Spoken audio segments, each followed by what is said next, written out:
So good morning class 10 students and welcome to RMC. Last time पे हम लोगों ने डिस्कशन करा था regarding chemical reactions, equations and their balancing. But हम लोगों ने एंड में भी मैंने वीडियो में बात करी थी कि अगर आपको फॉर्मूला ही नहीं बनाना आएगा then obviously it will be very difficult for you to write an equation and to balance it. So सबसे पहले तो हमें ये सीखना है that how will you write a formula of a compound. Now there are certain basics for it. Like अगर आप कोई भी एक कंपाउंड लिखते हैं, if I am starting with a compound, like I am taking an compound example is NaCl. So the formula of NaCl, it actually has two parts in it. One is cation, the plus one, and the anion, the minus one. So before writing the formula you should know the different valencies of the ions, because कई बार जब आपके लिए formula making आती है so they always give you the name of the compound. So if you don't remember the valencies of it, definitely it will be difficult for you to write the formula. Now basically these cations and anions आपके अलग अलग valencies के होते हैं। Valencies if you remember basically वो number है जो कोई आयन या तो इलेक्ट्रॉन्स उतने देता है या वो लेता है to get a stable configuration, because ultimately हर एटम का काम स्टेबिलिटी पाना है। So there are many categories, like as I already have written, monovalent हो सकते हैं, मतलब एक प्लस या माइनस हो उनके ऊपर, या डाईवैलेंट हो, या +2 या -2 हो, या ट्राईवैलेंट हो +3 या -3, और पॉली एटॉमिक आयंस हो। सो अगर हम इनके हिसाब से अपने आयंस को कैटेगराइज करें so it would be very easy अगर आप कुछ पर्टिकुलर कैटेगरीज को याद करें। जैसे आपको पता है, लाइक फर्स्ट हम ले रहे हैं मोनोवैलेंट आयंस, तो जैसे हाइड्रोजन हो गया या सोडियम हो गया एंड पोटेशियम हो गया, so they all have plus and obviously there are many ions, but हम वो आयंस लेते हैं जो मोस्टली आप ज़्यादातर रिएक्शंस में आपको मिलेंगे। देन सेकेंड कैटेगरी हम ले रहे हैं with +2, that is divalent ions like calcium +2, magnesium +2। इसके अलावा हमारे पास दो और हैं, lead and zinc also, but the most common ones are calcium and magnesium. Now with +3 that is trivalent cation, aluminium +3, very common. Now besides these, basically there are two elements that shows variable valencies, not only those two but वो वाले to हैं जो आपकी chemical reactions में बहुत commonly use होते हैं, and those are iron and copper. Now the valencies that these elements show is iron के केस में +2 एंड +3 एंड कॉपर के केस में +1 एंड +2। ना होता क्या है कि जब कोई केमिकल कंपाउंड का नाम आता है so there are two ways, either they can write as copper 2 chloride और iron 2 chloride. So obviously that shows easily कि भाई यहाँ पे वैलेंसी आप +2 लेंगे।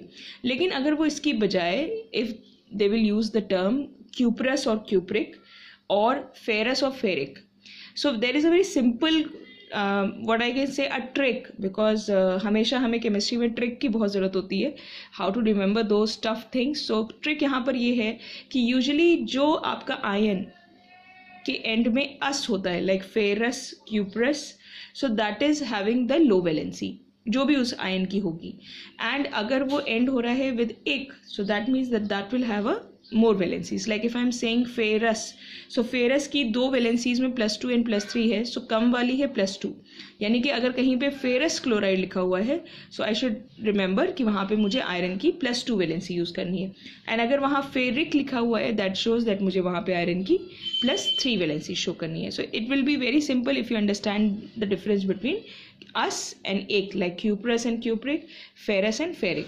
सो ये वाली बातें थी हमारी related with all the cations. Now if I move towards the anions, so similarly जैसे हमने H+ की बात करी थी, and you know that H+ का केस थोड़ा सा डिफरेंट ही होता है, because H actually can exist as plus and minus. So अगर हम इसके अब एनायन की बात करें, so we have a monovalent ion like hydride ion. Besides that आपको पता है जो हेलाइड्स होते हैं that is formed from halogen, जैसे आप फ्लोराइड की बात करेंगे, आप क्लोराइड की बात करेंगे, या आप ब्रोमाइड की बात करते हैं, so these all have -1 valencies. ना अगर हम -2 की बात करें, सो -2 में we have oxide like O2-, very common one.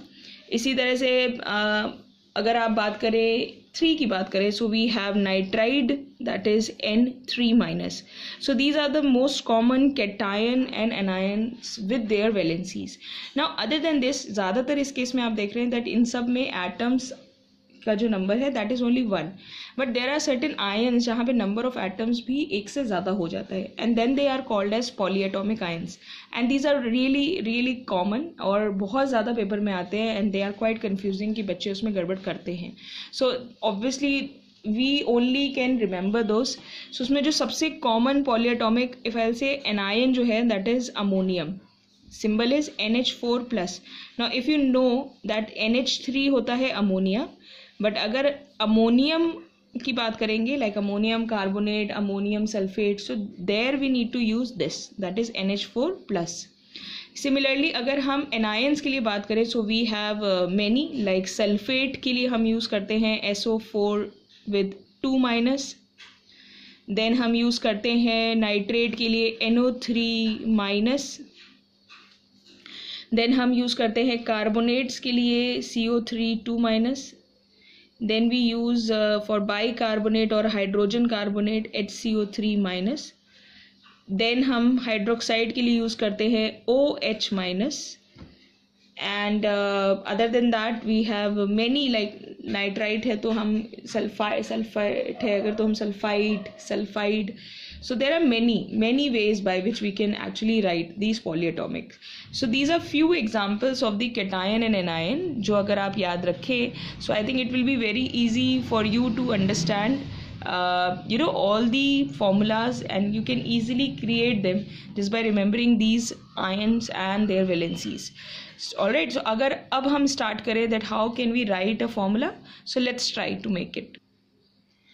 So initially जब आप फॉर्मूला बनाना सीखते हैं सो बेटर वे ये है that you should keep this kind of like a help to you, जहाँ पे आप जब भी कोई फॉर्मूला बनाइए so you can write take the help from this chart. And जब आप धीरे प्रैक्टिस करने लगेंगे सो ऑब्वियसली एक टाइम ऐसा आएगा when you don't need this, but initial stages में आई प्रेफर कि आप इसको अपने पास रखो just to clear your doubts about the ions, about the atoms, कैसे रिप्रेजेंट करना है, like that. So now I am keeping this and I will give you few examples that how to write the formula of a compound. So like first common compound that I am taking, like if somebody is asked you that write the formula of ammonium chloride. All right, so this is the first compound name. So what is the steps that we will be following for it? So first task is to find out the valencies and the symbols. So ammonium and chloride, these are the two ions. Obviously in a compound it is very clear कि जो first वाला होता है वो हमेशा positive होता है, that is a cation usually, and second वाला हमारा negative होता है. So अब अगर हम ammonium का symbol देखें in this list, so we have the symbol of ammonium is NH4 plus and for chloride it is Cl minus. So हम क्या करेंगे, बस हम इन दोनों को इस फॉर्मूले में पुट कर देंगे. So we will write ammonium के लिए NH4 plus and Cl minus के लिए हम यूज़ करेंगे यहाँ पर. नाउ नेक्स्ट टास्क होता है कि जितने आपको इसके ऊपर प्लस या माइनस दिख रहे हैं so all you need to do is just write those numbers here, and next step में हम इसका क्रॉस मल्टीप्लाई करेंगे.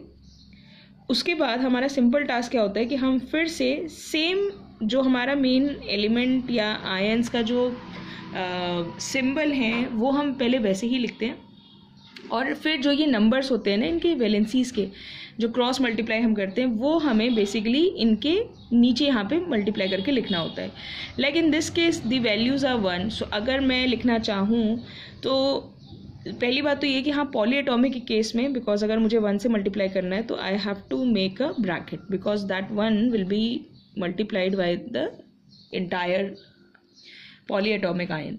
सिमिलरली क्लोराइड में भी 1 है सो हम यहाँ पे 1 लिख देंगे. ऑब्वियसली बिकॉज 1 लिखिए आप या ना लिखिए it means the same, that is why its formula become NH4Cl.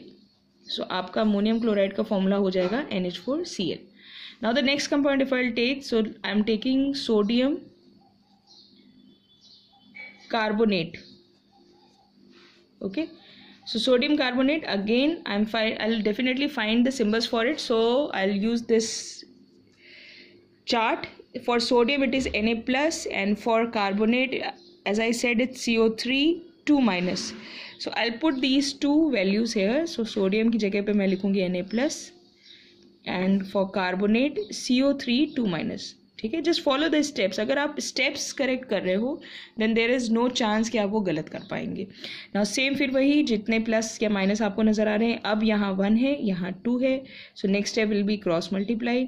The moment you will cross multiply, आप उसके नीचे पहले सिम्बल्स लिख देंगे simply this way.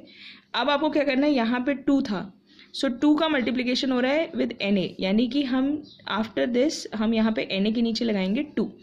And CO3 में 1 का ही मल्टीप्लाई हो रहा है. सो either you can right like this, और एज यू ऑलरेडी नो कि वो लगाना 1 और ना लगाना सब एक ही बराबर है आपके लिए. So then you can simply write the formula Na2CO3. Alright. Now अगर हम इसी तरह से अगर हम लें फॉर एग्जांपल एक सिंपल हम ले रहे हैं कैल्शियम ऑक्साइड. ठीक है, सो कैल्शियम ऑक्साइड के केस में again I will take the help. So calcium symbol is Ca2+, and oxide symbol is O2-. So I'll put the value, calcium की जगह पे मैं रखूँगी that is Ca2+, and oxide की जगह O2-. Again the same thing, 2 इधर and 2 इधर. Then the cross multiply. Then I'll put the value CaO. Now cross multiply के बाद ऑब्वियसली दोनों तरफ O आएगा. नाउ मैंने ये आपके लिए एग्जाम्पल क्यों लिया है, जस्ट टू टेल यू कि अगर कुछ ऐसा केस आता है and these 2 numbers are equal then obviously ये कट जाते हैं, because when you are writing the formula तो वो हमारा मेन एम होता है to get a simplified formula. So now this will become simple CaO. So these are the ways that you can write the formulas of the compound. ये obviously आपको एक दिन में नहीं आएगा, you have to work hard. आप हर दिन एक 2 फॉर्मूलेज ट्राई करिए so that at the end of the week you will be able to write the formulas at a very high space. And hopefully ये आपके काम आएगा. और अगर आपको इसमें और भी कुछ सीखना हो या मुझसे पूछना हो then you know it that where you need to write the comment. So if you like the video, if you understand the concept, so like, share and subscribe my channel and सबको दिखाइए so that everybody can learn chemistry of class 10th formula making. Thank you very much.